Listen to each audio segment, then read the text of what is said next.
Oke, eh, coba kita hati-hati ya meneliti soal ini. Itu istilah yang bagus tadi Bi Fitri sebutkan, diulangi oleh itu. Perisainya apa itu? Perisai hukum tersedia, perisai culture tersedia. Kita anggap bahwa ini Indonesia adalah negeri pemaaf. Perisai hukumnya lengkap untuk memproses presiden, itu panjang hukum acaranya. Tetapi perisai yang paling tangguh adalah batin si presiden sendiri. Kalau perisai batinnya udah retak, itu dengan mudah dia disusupi oleh banyak kepentingan. Lalu dimulailah proses untuk menghakimi sebagai Lancer. Kalau sekarang kita lihat misalnya, apakah perisai batin Pak Jokowi itu stabil?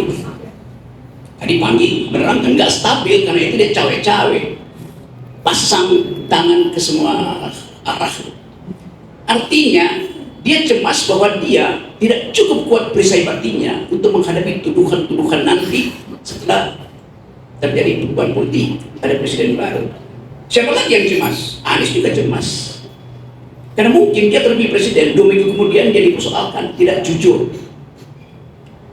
karena berkhianat pada Demokrat, lalu Demokrat proses di DPR. Jadi Anda harus ingat bahwa betul secara normatif ada perisai-perisai hukum yang menghalangi atau mempersulit pemindahan presiden pasca Lancer, pasca dia jadi mantan. Tapi kita tahu bahwa antropologi politik Indonesia adalah dendam, mulai dari Ken Arok pindah ke 1995, masuk ke situasi Gus Dur, lalu pergi antara SBY dan Megawati. Sekarang ada dendam baru, itu terhadap Anies. Dan orang akan ingat bahwa kenapa Anies yang menginginkan perubahan, ternyata dia yang berubah-ubah itu. Itu dasarnya kan. Orang yang berubah-ubah tidak mungkin memimpin perubahan. Itu dasarnya. Ethical endorsement Anies itu berhenti. Imperatif moral Anies itu akibatnya lumpuh. Orang akan ingat bahwa Anies takut pada Surya Paloh karena Surya Paloh takut pada Jokowi. Jadi Anies takut pada 2 orang yang penakut. Bagaimana memimpin?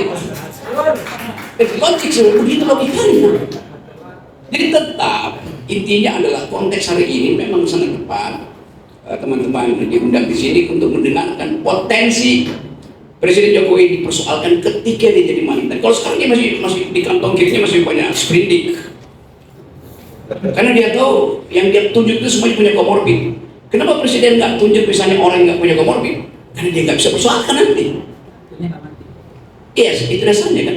Kenapa dia tunjuk misalnya Caimin untuk dampingi Anies? Karena Caimin punya komorbid yang namanya kartus durian. Itu dasarnya begitu aja. Ada soal lain sebenarnya politik kita.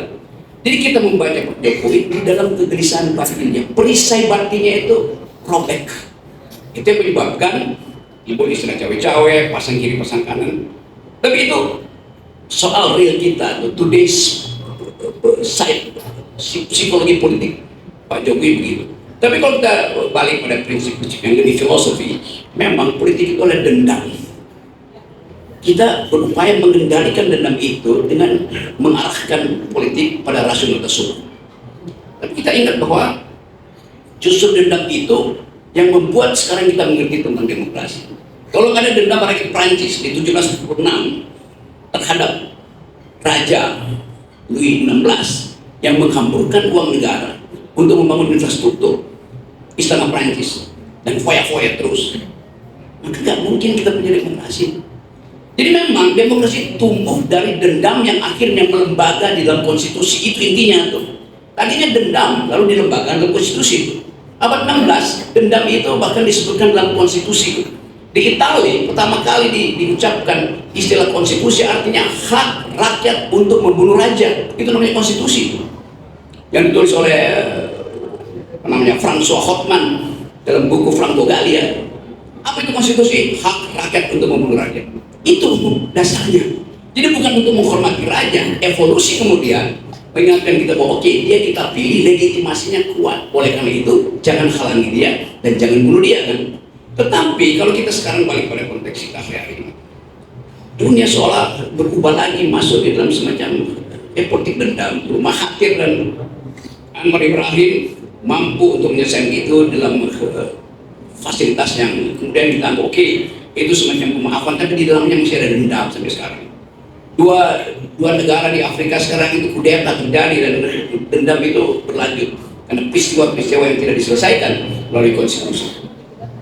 Jadi kita mau lihat sebetulnya bahwa intinya adalah apa yang ingin kita bicarakan, yaitu ekspektasi kita atau bahkan kemampuan kita untuk membayangkan setelah Jokowi lengser tempatnya di mana itu.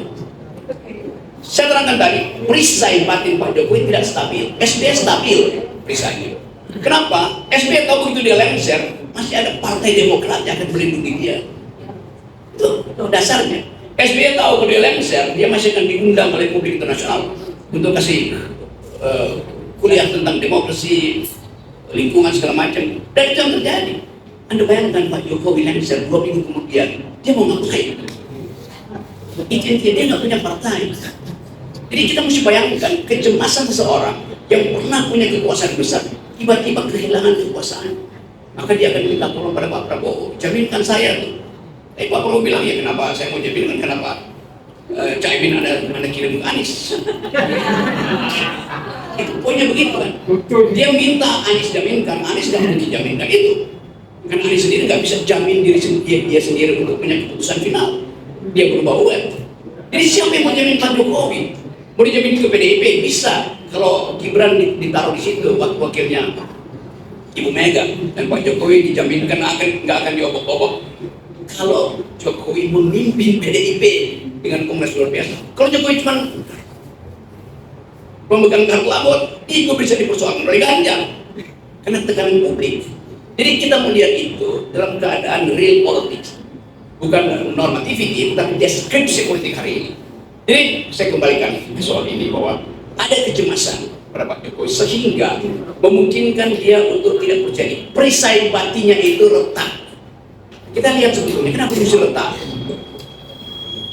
Apa kurangnya Pak Harto? Perisainya bermacam-macam, tapi Pak Harto tidak kehilangan perisai batin. Dia ngerti bahwa pulung dia itu boleh hilang. Tidak ada lagi semacam sangkan Pradi Dumadi yang beredar di atas kepalanya untuk tahu bahwa dia sudah selesai. Karena itu dia mengundurkan diri. Perisai itu yang kita tunggu dari Pak Jokowi. Nah, dia bukan mengundurkan diri, tapi memajukan diri terus menerus. Itu juga menimbulkan dendam. Ngapain sih? Kenapa kan pakai contoh Pak Harto aja? Atau bahkan contoh yang paling real dari seorang Demokrat, yaitu Pak Habibie. Saya nggak dicalonin, saya tahu saya akan gagal. Kan itu dasarnya kan. Jadi kita balik lagi pada today's politics, bahwa current politics kita menunjukkan ada kecemasan pada Pak Jokowi. Sekarang kita melihat bagaimana proses untuk menyelamatkan beliau. Nggak ada prosesnya. Karena yang bersifat dendam itu bisa diakali bahkan sampai ke tingkat pasal undang-undang. Bagaimana kalau Pak SBY menang secara mutlak karena semua orang merasa Pak SBY dizolimi, SBY tiba-tiba Partai Demokrat yang naik elektabilitasnya. SBY tidak dapat eksekutif, tapi dia dapat legislatif. Di legislatif diproses, dendam yang kecil itu diproses lagi. Tiba-tiba ya Sri Mulyani dipanggil oleh pansus yang dikuasai oleh Demokrat. Ibu Sri Mulyani tahu nggak bahwa di dalam istana ada lalu lintas money laundering? Sri Mulyani bisa bilang, ya saya tahu, tapi saya nggak bisa hentikan karena saya cuma kasir. Tetapi datanya ada kan, bukan seperti kecil. Saya membayangkan itu sebetulnya. Bahkan kalau Anies jadi presiden, 2 minggu kemudian mungkin SBY akan kirim jaksanya untuk periksa saudara Muhaimin Iskandar.